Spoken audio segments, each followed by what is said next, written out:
You're listening to Changing Reality. Changing Reality, where we bend reality all across the world. Only on WQHS Radio.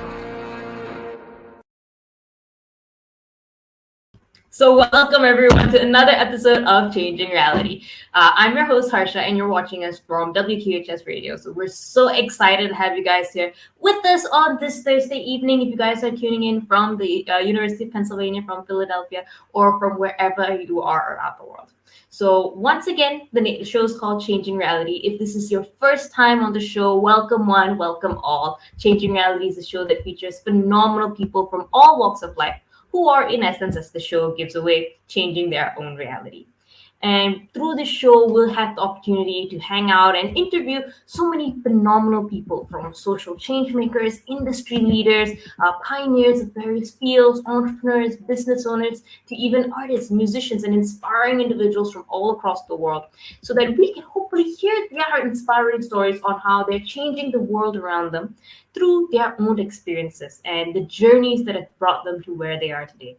And hopefully, from listening to these stories and experiences, we can take away little bits of wisdom or nuggets that we can apply in our own life to live the lives that we are passionate about. And I'm someone who wanted to do the show simply because I feel like there are a lot of people out there who do phenomenal, brilliant things and make waves of the lives of those around them. And I'm really passionate about learning how they're doing that and being able to find out what their experiences are beyond what we read about or what we hear on the surface, and really seeing what made them to be the people that they are. And hopefully, by listening to these stories, we can get a little bit insight on what we need to do to get there one day in our own personal capacities. And just to show you how passionate I am about the power of stories and how much I believe in it, personally, I actually founded and run a youth movement called Ascendance, back from where I was from in Malaysia, which today collaborates with not only 28 different countries, but over 900 communities, including ministries of education, large MNCs, global leaders, to help provide an alternative education platform for any student out there who wants to change their reality. So we work with students from elementary all the way up to college, through various experiential learning sessions, programs, activities, projects that they actually have to go and get hands-on involved, and do all of this in a way to help them discover their passion, learn about the world around them, but also themselves. And through these real-world experiences, get the things that they need to start their own careers while they're still in school, which creates meaningful impact not just for them, but for those around them as well. And we've been fortunate over the last 7 years that we've been around to actually work with over 35,000 students in these 28 countries, 970 communities, and have incubated over, I think, countless number of student-run projects and social enterprises run by students aged 8 to 25 years old themselves. And the basis of all of this, the reason we were able to run it and make so much of impact was because of stories, because of so many kind individuals who actually take the effort to share what they've gone through, their experiences, and shorten the learning curves of the people that we've been fortunate to meet through Ascendance. And just like that, I hope that this show serves as a similar platform for you to have those experiences as well, so that you can have a career that's meaningful, so that you can get a little glimpse into how the real world works. And if you have any questions about it, if there's any particular topics you want to talk about, if there's any themes that you're interested in, do let us know in the chat below. We'll read the comments, we'll see what we can do, and hopefully we'll be able to cater the show to the things that you need to learn to live the life that you want. And speaking about living a life that you want, I think that we're living in unprecedented times where technology is making leaps and bounds. And therefore, it's only fair that we interview one of the main people out there who is actually in the center of where the latest tech and innovations are leading. So today we have a transformational leader and innovation executive who's at the forefront of strategy, technology, and creativity. She brings with her over 20 years of experiences working globally in digital marketing and experienced strategy for leading consumer brands. And she has proven strength in leading multidisciplinary teams and pioneering innovative experiences, new business models, and products and services, all the way from Web 1.0 to the Metaverse, where we are right now.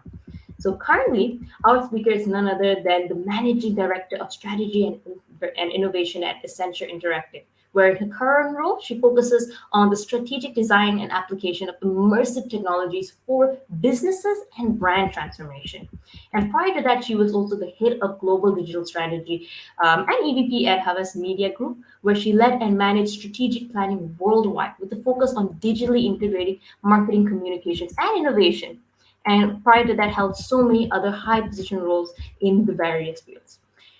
She's an active participant in the XR community, speaking regularly at industry conferences and events, and a contributing writer for various leading publications. So, without further ado, let's welcome our very accomplished, amazing speaker for today to our virtual switch. Let's welcome Rori. Hi. Hello. Thanks for that. It was a very nice introduction. Good to be here. Thank you so much for joining us. As I said, it's an honor to have you, and you've accomplished so much, and it's such, I would say, a leader in kind of like the fields that you're in. So I'm just so excited to be able to hear your experiences and see how it all got started. Sure. Yeah. And hopefully today's been a good day and we haven't caught you too badly off time. I think it's a bit of a public holiday, so apologies for setting it on an awkward day. No worries. I'm just happy that I'm healthy. I think everybody's in between getting sick right now, or healthy or sick. So glad it's a day that you're healthy and I'm healthy. So yep. And I feel like with the fear of COVID, I think everyone like every time I get a regular fever, that fear is more than the actual sickness that I actually face. So definitely a good day for mental and physical health, and hopefully the same for you as well. Yeah. You're someone who one thing that I didn't mention in your introduction is you were also a Penn alum. So you were a bachelor student at the University of Pennsylvania, but you started off doing something that is a little bit, I would say, completely different than what you do now. So you were actually in the arts and political sciences when you were here at Penn. And I personally know that right now, a lot of people are saying, we've got to learn about tech, we've got to learn about strategy, we've got to learn about all of this. But normally I don't hear this from arts and political science majors. So were you someone who knew like this is the like direction you needed to go in, like this is where the future is headed when you were a lost college student like us?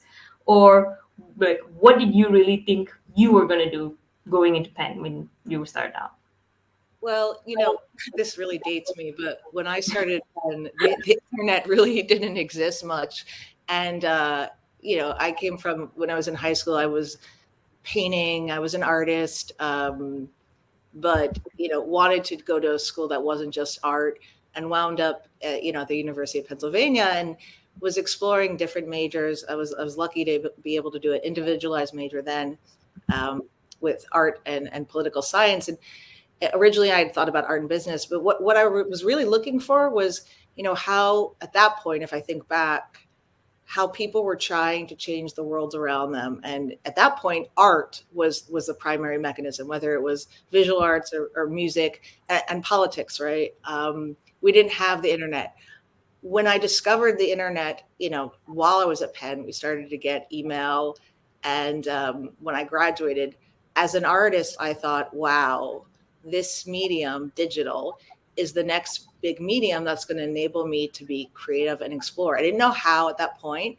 I just knew that it had the potential. And if you fast forward even 20 years now, if you speak to a lot of people who are excited about this, jump today, virtual reality, metaverse world, it's people who are creative because they think, oh my goodness, I can change, the reality of the world around me.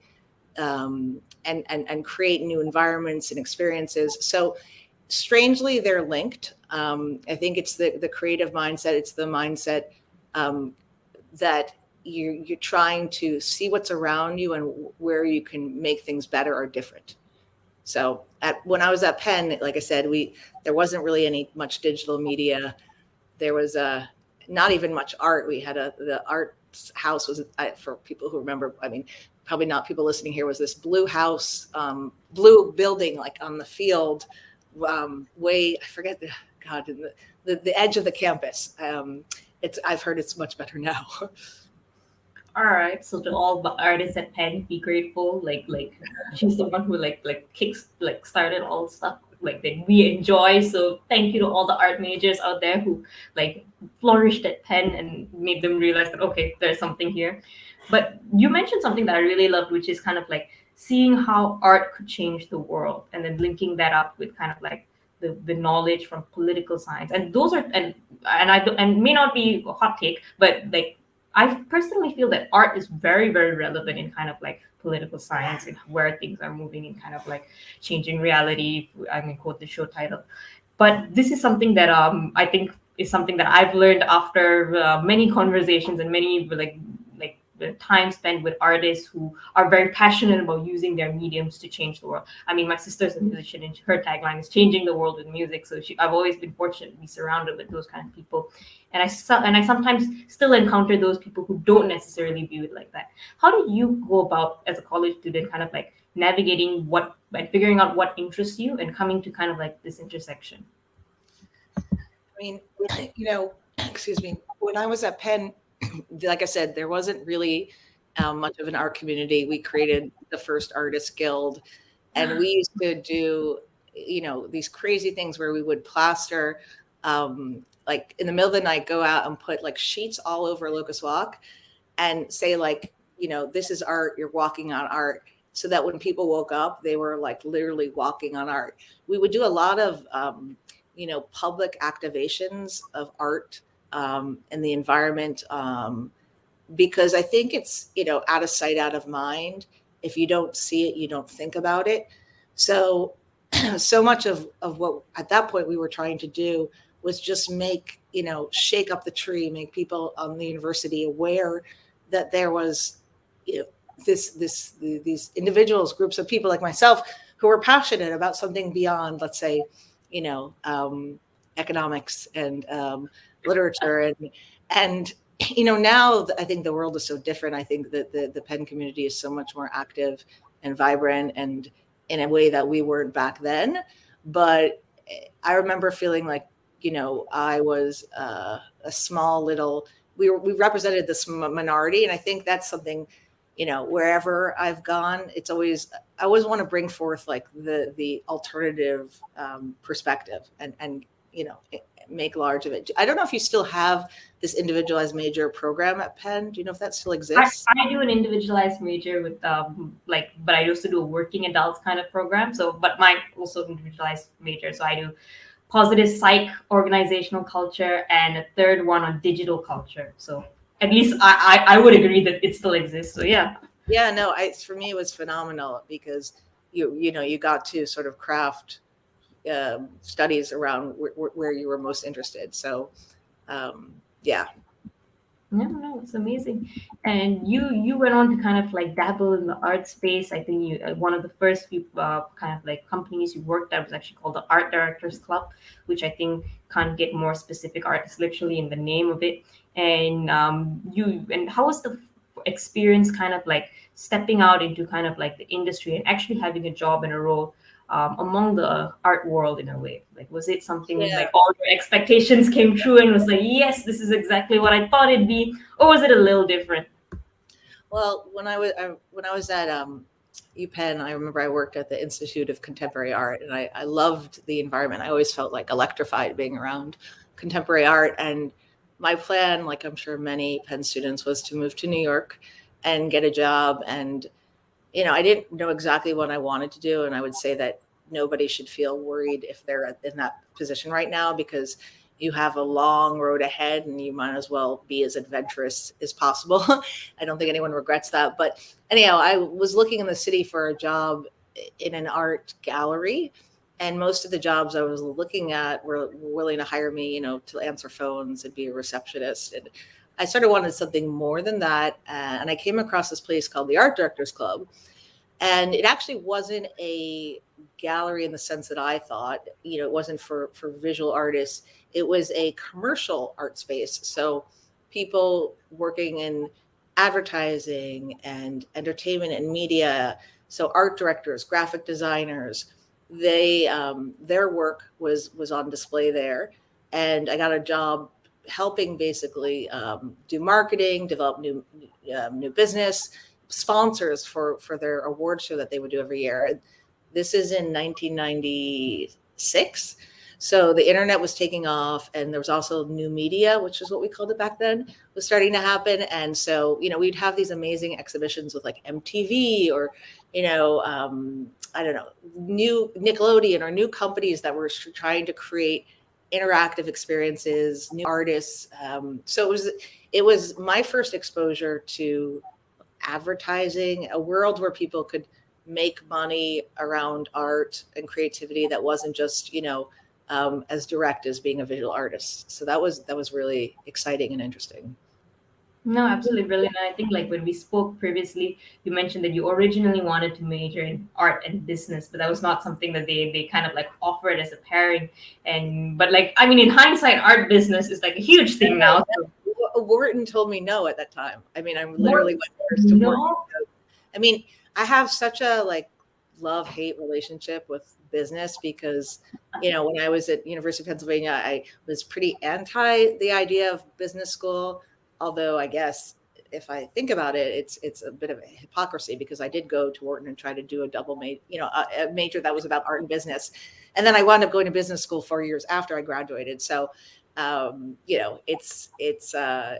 I think now more than ever, there's a lot, there is the business of art. Like, you see that now, and it's really hard to separate the two worlds. So. And it is really hard to separate the two worlds. And I feel like when you put them together, you have a career that kind of like meanders between the two. But there's also many people who I feel struggle, who are extremely artistic, and they kind of like struggle with kind of like understanding where their artistic abilities can be best applied in the business world. So maybe they're not so sure like if they can work in advertising or if they can work in like many of these different options that are available for them. Or even if they do, it's kind of like that creative side of them doesn't kind of like meet the business and the more regulatory side of it. You're someone who seems very balanced in your right brain, left brain. Was this something like that you learned along the way, or has it always just come naturally to you to kind of like see both sides of it?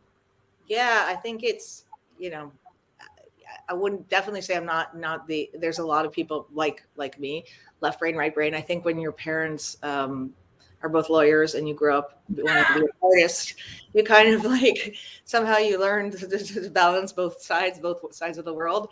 So I've kind of straddled back and forth. It's, how do I fit in fulfilling my creative desires? I made a decision, at one point I had friends who were artists, and this is once again in the 90s, a lot of them went to become HTML designers or, and become designers in the web. And at that point, I wasn't ready.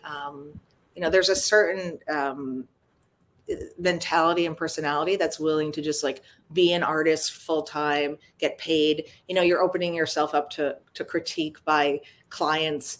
And I guess I always wanted to keep that side safe. And the business side was easier to expose, to the rest of the world and interact, and I wasn't as vulnerable as I might have felt as an artist, because art to me is incredibly personal. And so that's probably why I've kind of jumped back and forth between the two. Okay, amazing. And you did kind of like, I think, go to the business side of art in your next jump when you went to, I think you became an art buyer at FCB Global, which is a pretty cool job. And I think that's something that most people dream about, having kind of like that job. Was it all like, what were your expectations kind of like going into it? And what was something about the job that was unexpected to you as someone who probably at that point of time thought that, okay, this is something that you want to try out that was new and So the Art Directors Club was a great job. I had a lot of fun. I learned a lot. I took this job as an art buyer because one of my clients said to me, you're really good at negotiating and you like art, so be an art buyer. And I didn't really know what an art buyer was, but it sounded pretty glamorous and cool that I would work with artists and get to review their work. And that was the first time, and there'll be many times after, where I realized in life that a job that sounds cool is often not a job that you want. If there's so many jobs in like luxury and media, the coolest jobs, the coolest brands, oftentimes those jobs are really painful because you wind up doing, work that is the real rigor, the real harder work often tends to happen in jobs people don't hear about, and so being an art buyer, it wasn't incredibly challenging for me. It was interesting, I think I mentioned to you at one point, it was a time when people would bring over these big portfolios of artwork. So like we would decide who would work best in this chase campaign, or who would work best in the these different brand campaigns. And I remember thinking, like, wow, a lot of stuff going back and forth in messengers, and that was stock photography was starting to happen then. So I were trying to set up a stock photography system like online, and I would email art directors photos and be like, maybe you can choose from this library of photos here. That was as exciting for me as that job got. I'm sure there are other people who are phenomenal at it. I just remember thinking, this is not living up to what I thought an art buyer would feel like. And so while I was there, I actually started to look into developing my own company on the side to sort of stimulate myself, brain in other ways. Yeah. And being an entrepreneur is something that is not easy, and like it takes a lot of extreme work and all of that. How did you kind of like start off in like your own like side hustle, if I may use the term, and like start like finding clients and positioning yourself as someone who like would have like a little business by themselves? And what do you think was your biggest difference that you kind of learned about being like working with somewhere and having your own thing? Yeah, I remember after graduating Penn, the first like 5 years, maybe even longer, I used to go to bed every night and like think about new business ideas. Every day I would be like, what new business idea can I come up with? It was just like constantly trying to come up with new ideas. So a lot of the desire to start something new was, like I said, it's always just to find something new, to introduce something new. And so the company that I started at the point was called Future Flair. It was with a French woman I had met at the Art Directors Club. When I was leaving, she was just joining. And we both were passionate about art. She had a focus more on architecture and design and furniture. And, I was coming more from the visual arts. And we put together this company, and we were like working with different really well-known now graphic designers and artists that were working with different retail stores in Soho in downtown New York City, or internationally, like Cartel, and there was a magazine Avatare, and I just remembering all these brands, and it was really exciting. But that was when I also discovered, first time, that I'm not a salesperson. She wasn't a salesperson. Neither of us were good at, getting business leads. I mean, we had enough of a community that it started off that way. We're like, we could do, these different interested things, and create new experiences and new events. And like I said, the internet was just kind of coming out, and there was different ways we thought about using the digital media. But it was a bit of a struggle to keep that going. I never turned it into a full-time gig because it was never profitable enough to do that. And as much as I wanted, I always feel like it's one thing to be an entrepreneur, have great ideas, but if you're really an entrepreneur, like you either yourself or you find somebody who is really good at selling and getting new business, because that, without sales leads and opportunities, basically, you're not going anywhere too fast. No, that's very good. And I think like the biggest, like the hardest part I feel like as an entrepreneur sometimes, not just as you mentioned, coming up with ideas, just that how do I package this idea and sell others on the idea, and kind of like get the feedback from the idea. And there's a whole other process behind it, which personally I'm not always a fan of. So I'm glad that you brought it up. But no, like it's still very admirable that you actually tried that out and actually like had that experience. And I think that also brings us back to kind of like the point where you go to business school in your journey, and you went to NYU, which is absolutely brilliant. But why not decide to kind of like pivot and try something new? I mean, like we heard the love-hate relationship earlier. So what was the Exactly. before I answer that, I just wanted to say one last thing about entrepreneurship, because it's something I've thought about my entire career. And people are always like, why don't you go just do your own thing? Because I always, there's, I think, three elements. There's the idea, there's the execution, and there's, the sale, right? Getting somebody to buy it. To me, we're at a point in time now where ideas are, like having an idea is so low on this. Like, it's the ability to execute and the ability to like make a connection between a buyer and somebody who wants to buy and somebody who's making that connection. So that's kind of, at one point I decided my drive to keep coming up with ideas all the time. I was like, there's an idea that you have, there's a good chance like it's already been thought of. I learned that over time. That doesn't mean that you shouldn't keep coming up with good ideas. It's just that a lot of people will be like, I have this brilliant idea, I'm going to go start a company. And to me, that's 10% of it, right? It's really how are you going to execute it, and how are you going to make it last and profitable, and however you're going to make money or make it sustained. But anyhow, going back to your question about business school. So I left Cohen & Belding after 2 years there. I had a friend who was working at one of the internet companies. There are a lot of internet companies popping up in the late 90s.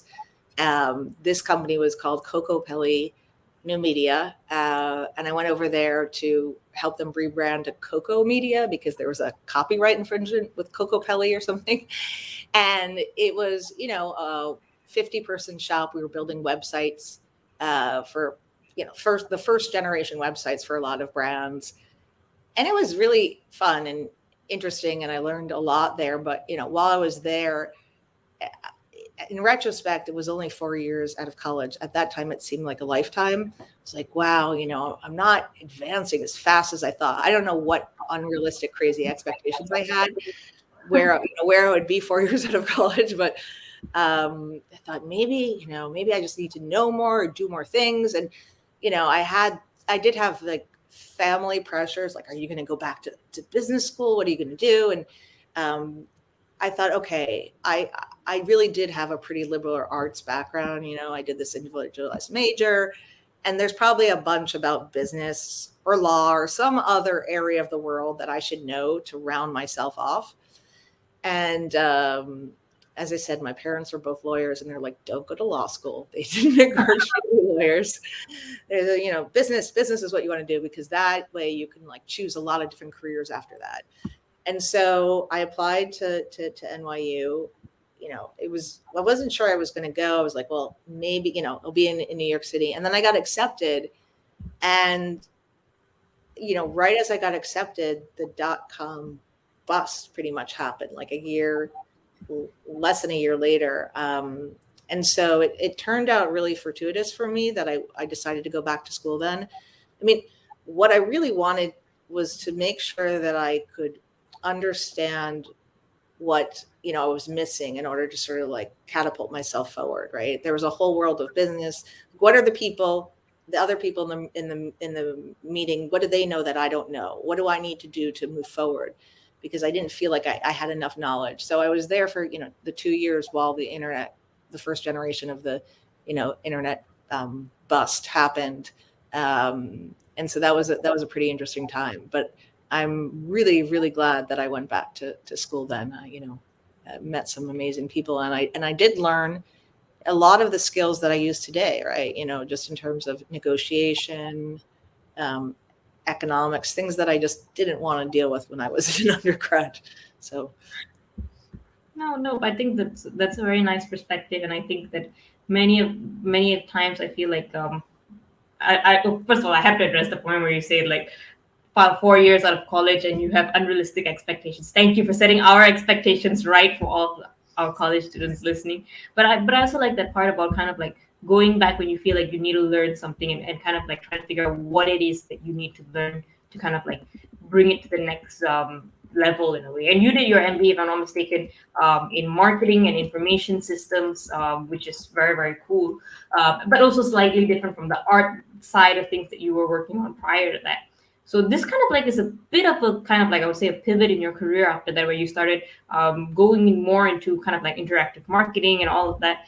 How did kind of like leaving business school what was your mindset leaving business school, and what do you think like your first role after that taught you or built on that experience that you had? Like, did it confirm the things that you were learning in the classroom? Did it enhance the things that you were learning? Or was there still a lot more in kind of like the practical application of the stuff that you were learning in this whole marketing arena? Yeah. So, I majored in marketing and information systems because digital wasn't like a thing then. You couldn't. I can imagine that. Oh gosh. Like digital or interactive or none of the words we use now today. So that was the closest they had to like the internet was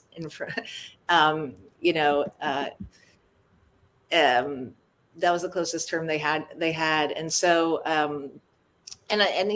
just to restate, like I said, when I first discovered this web or internet, the artist in myself at that point was like, this is justice. There was something about it. I don't want to get all like weirdly cliche and be like, it was like a canvas that, but I always knew that there was something in that space. It was fascinating to me. It was like endless. You could just keep searching and finding and discovering new things. So I knew at that point that if I wasn't going to keep pursuing art, I would somehow make a career in the digital space. I didn't know what.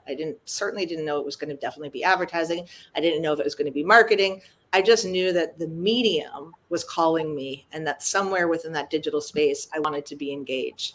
And now it's like, of course, it's like the air we breathe. At that point, people were like, what is this digital thing? They weren't, if you decided to focus on digital, you were really, the 10%.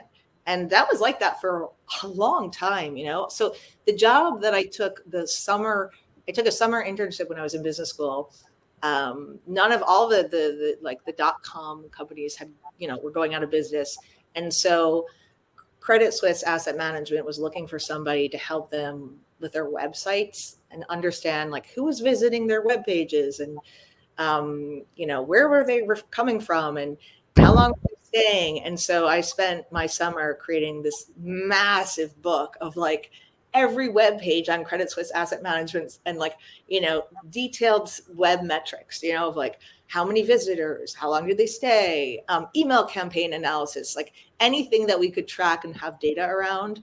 And at the end of the summer, even though we were, digital, I remember we printed out this big book for my manager and with all of that information. That was like the beginning of web metrics then. And, it was fine. I was happy to stay involved. I was learning. When I graduated from business school, it was still not really a good time. This is 2002. And Credit Suisse invited me back. So I took the role. I didn't stay very long. It was probably less than a year because, culturally, I'm not sure it was the right fit for me. Being in financial banking, even from artist to banker straight away, it's a bit of a jump if you ask me. Yeah. So I worked my way back into a firm called Merkley and Partners. It's Omnicom company. I'm pretty sure, unless I'm blanking. Yes, run. And I got a job as like a digital strategist, and I went on to be a digital strategist for the next, I was at Merkley for 2 years. Then I went to Ogilvy for 6 years and then Huge and Avast. And I basically did strategy as it related to digital. That was everything from in the early days, websites, then it turned into social media and then mobile and all different ways in which the internet and digital, from gaming, anything, that was, and for so long, like I said, it was really the minority. I mean, especially in agencies, when I went to Ogilvy, the digital strategy group was like this little group, and most people were brand strategists, they were doing the big commercials and now it's, I don't even know if they make a difference, but at that point in time, there's a delineation. And even now, like there's a whole group of people, I look back in my past, like I know that came from like the Razorfishes and the RGAs and these certain group of like digital shops, organic versus, it's a different track. So anyhow, I did that for quite a while. And I found that in the world of advertising, there were a lot of creative people, creatives who wanted to like have a job and make money, and art directors. And I think being around that was good for me, so. No. I think you're a little bit of a like genius in kind of like staying ahead of the curve and kind of like knowing, like focusing on the things that really end up exploding and taking over the world. So I think we should all pay like really close attention to like whatever you're working on and just be like, okay, that's kind of like where things are headed. But and you're also very humble. I mean, you weren't just a digital strategist. You actually, I would say, were like the VP, and you were kind of group director, I think, at Ogilvy. So you were someone who was kind of like in charge of much of the probably digital strategy that was going on. And as you said, and I think we also said in your introduction, you really saw kind of like the evolution of kind of like how advertising and kind of like the aspect of that evolved over the years, as like you said, like from websites to social media to gaming and kind of like that whole arena. Are there any core truths of digital strategy that you feel have remained the same like over the last few years? Yeah, I mean, I think there's always the inclination to get bedazzled and excited by the new technology, whatever software of any generation, whether it was Flash back in the day or now it's like, game engines. And it's always, you have to remind yourself, like, never technology just for technology's sake. Like, everything has to go back to a human and an insight. And there's always, no matter what you do. So that has been true. Like, the best experiences, the best ideas are because you're solving a problem for somebody, or you're helping, right? And then there's a variety of ways. You're communicating something new, you're educating, you're rewarding, but it has to sell something. And, we see a lot of the time, we get sort of entrapped by the excitement of, like, I'm seeing, you see that now, right? As the world is trying to figure out this new metaverse space, there's a lot of buzz and a lot of things being created. I'd argue, a lot of that isn't necessarily of value. People are trying to figure out what people value and don't value. You need to do that along the way. But if you focus on what people want, they care for, what they need, I think that's how you make sure you're using the technology in the right way.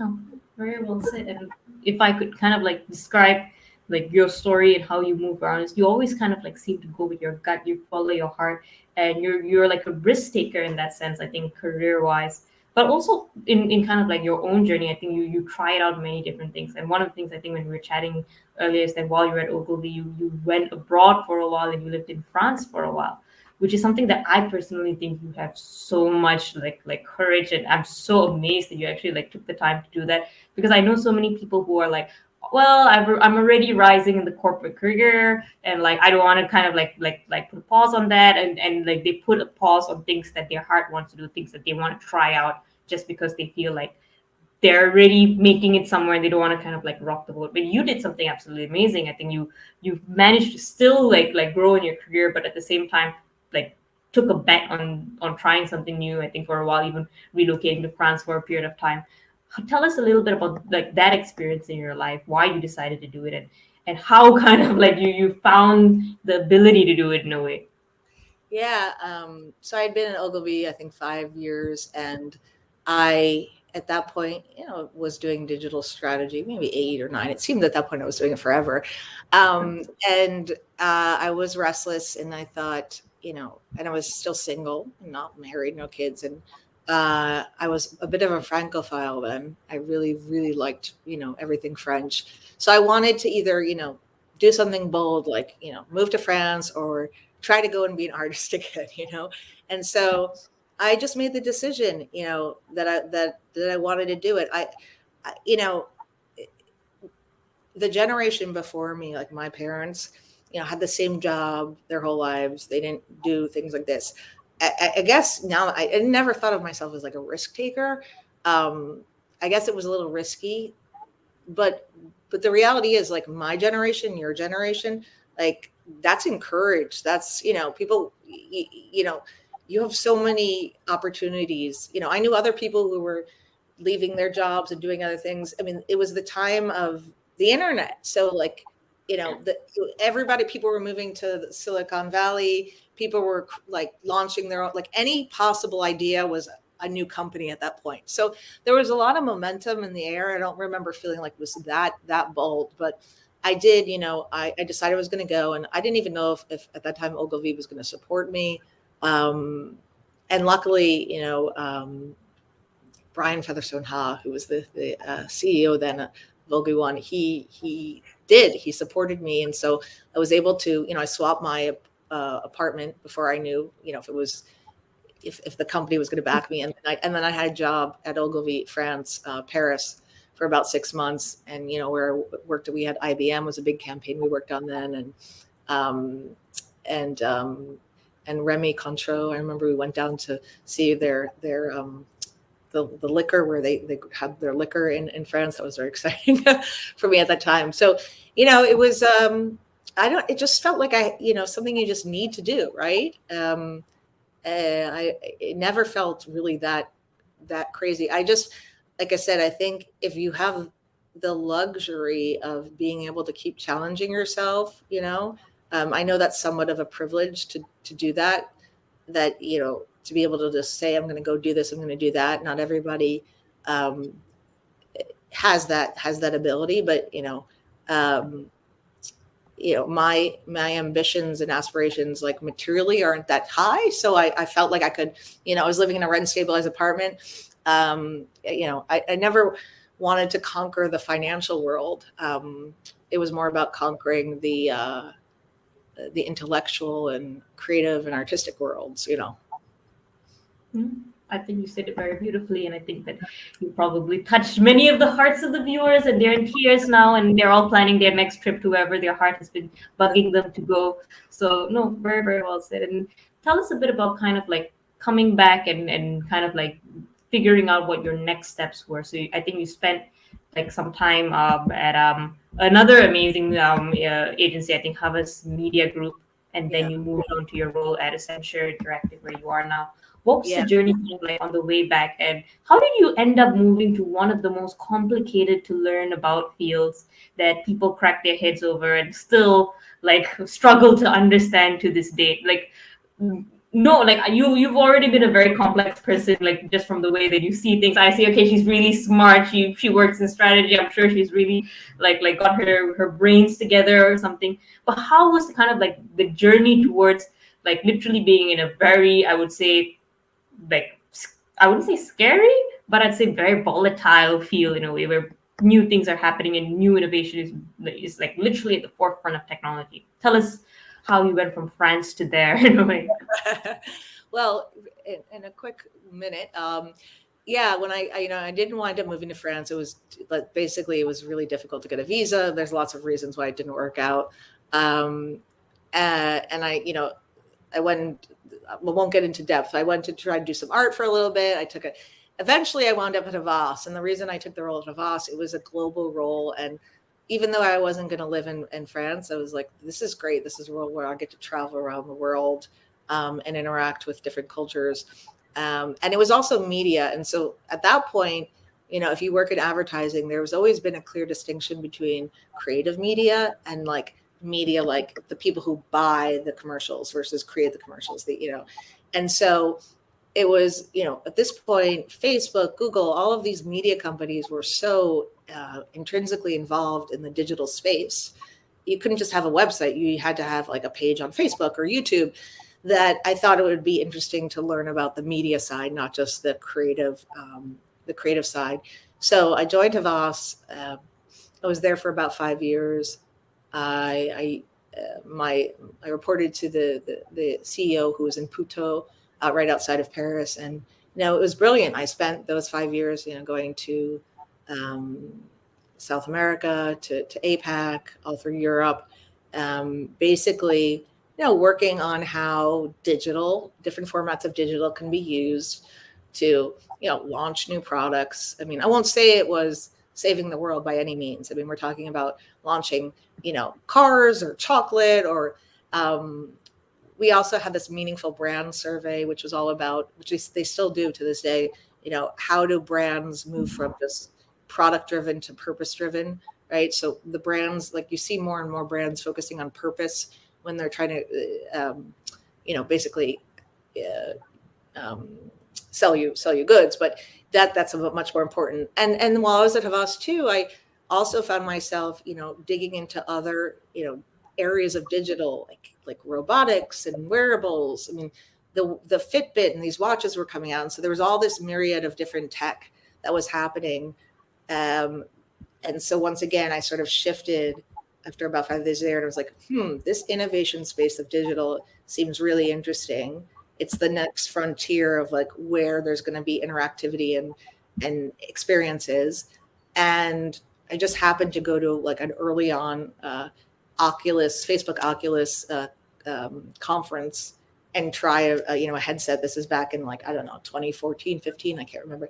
And I was like, wow, this is amazing. And I, had the same sense I had with when I first started going online, virtual reality was incredible what you could do with it. And so needless to say, I refocused and I was like, this is where the future is headed. I moved to, Accenture to build an XR studio. And for years, we didn't have a name for the space. We were like, it's extended reality, virtual reality, augmented reality. And then, Facebook decides to rebrand themselves, to call themselves Meta, and a few other key things happen. And suddenly now the whole space has a name, and it's the Metaverse. So that's where I am now. Okay, very, very cool. Was it okay, again, I feel like you're someone who since you listen to your heart very closely, you end up kind of being at the right industry at the right time and all that. But one of the things that I that I personally learned from watching some of your videos and some of the things that you did was kind of how right now we're in this space where personal use and I think commercial use for a lot of VR and all of that is at a similar level, but in the future, logically, commercial use is going to overtake personal use and gaming and all of that by leaps and bounds. And we're going to live in this world where I would say VR and AR and everything in the metaverse is as needed and as important as probably the internet that we're using to watch, our audience is using to watch us listen to this conversation. But many times it's when I think prior to when something exciting is going to happen, or prior when something innovative kicks off, there's a lot of people who end up getting left behind because they just don't see that this is the next big thing, or they just don't see that, oh, this is something interesting is happening here. And I've been fortunately or unfortunately in a space right now where I'm trying to learn about this, but of course the focus of some other people maybe aren't so aligned to that and all. For you, who has always been one step ahead of the curve, how do you deal with kind of prioritizing your time and energy and knowing that something is going to take off, but maybe not having as much support or as much belief in it as from others who are not you at that point of time? Yeah, well, I feel like you had two questions there, or maybe even more. I mean, one of them is about what we call the digital divide, right? As the internet and Wi-Fi access has grown, increasing over the years in smartphone usage. I mean, there used to be a whole discussion about who has smartphones and who doesn't. I mean, I think that is been a bit more balanced. I wouldn't say it's balanced, but there's been a big effort to get everybody, digitally connected, right? But for a long time that was the focus. And now you see this now shift, not just from digital focus, but right to connected to this next wave, which is, things like cryptocurrencies, NFTs. And, it's what's scary about this wave is that the last wave, I feel, was exploratory. People were no one knew, there was the rise of the .com in 2000, and then it busted. And so some people like myself stayed in the space because we just enjoyed it. Some people got out of it and went back to traditional media because nobody really knew what was going to happen. Now, because the gains that were made during that time period and the gains that we've seen being made, even when mobile took off and it was like, why would you use a mobile phone? And then, Uber was like a huge success. The gains with all of these, people are like, wow, this space is like, I hate to say it, but it's like, what a money opportunity, And that to me is kind of scary, because you see people jumping in and buying crypto and buying Bitcoin and buying virtual real estate, not because they're excited about what you can do with it or how you can use it, but because they think they're going to make money, right? And when it becomes all dictated by money, then it becomes less about the experience. And so the people who have and don't have. So that concerns me a lot, that so much of the, because we've had such success with technology in the past, that the expectation now is like, I'm just going to throw in money. What was the other question you asked me? I can't remember now. Like, how, like, on one side it's kind of like for the extra believers, how do you kind of like cope with the digital divide? But on the other side, it's also for the non-believers, for probably not like so focused on it. What do you do like to get more interest in kind of like the area, to kind of like convince consumers or clients that this is something that could potentially help their business? Yeah. I mean, I think that, what I, back in the day, we'd always do research, research like, look, 50% of the population's online, 75% of the, a lot of it is research, because there's so much hype. And this is where I actually believe in data. I read an article last week, someone posted that was like, everybody's talking about this like virtual reality real estate boom, this idea of buying real estate. And the reality is, it's like 1%, or maybe not even 1%, of the population is actually buying virtual real estate. And so you have to be cognizant, like even with virtual reality a few years ago, it was like less than 10% of people have ever tried VR. So it's about convincing clients, but, I would never oversell or hype something. And so I'm patient. I know these things will take time. What I think is interesting is I got into this space a few years ago, knowing it was like less than 10% of people using it, and having a horizon or time frame of the next 10, 20, the rest of my life. I was like, this is a space I'm going to stay into for the rest of my life, right? I'm excited. It's exciting. And, who knows what's going to happen with virtual augmented. And this will be my career until I, don't have a career anymore. And then suddenly people just have jumped in it recently and like set this expectation that everybody's using it and making people who aren't using it feel like they're left behind, and they're not. And the reality is, we're not there yet at all. It's still like plenty of friends who don't know about this space.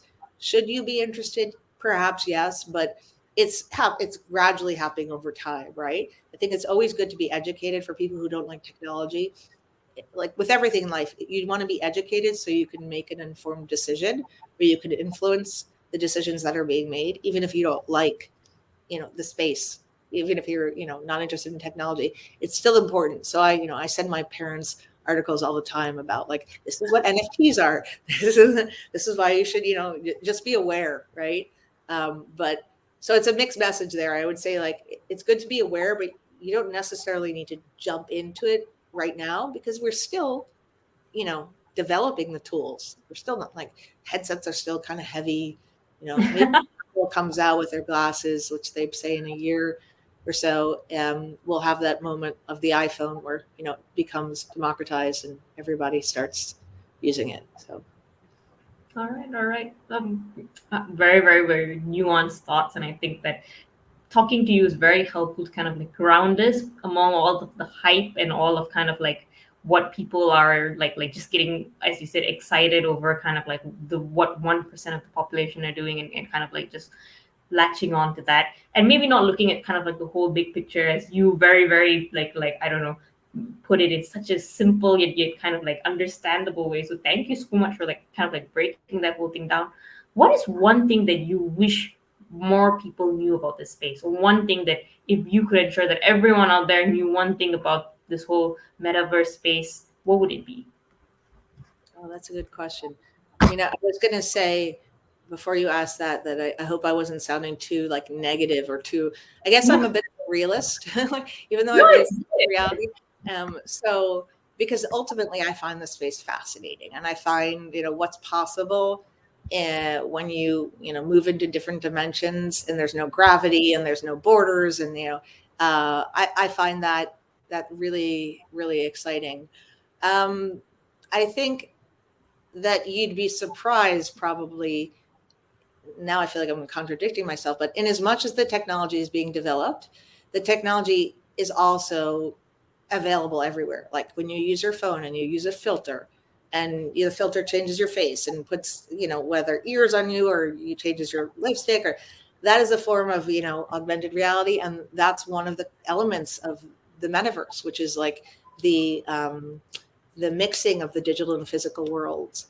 So there are I think people on one hand are not maybe as cognizant of how many of these, like just like a lot of people don't realize artificial intelligence is in so many of the things we use every day, right? You'd be like, that's uses artificial intelligence. Wow. But at the same token, it doesn't mean that tomorrow we're all going to be living, inside of a computer. So I think there's some incredibly, incredibly amazing things you could do to like teaching, education, learning, that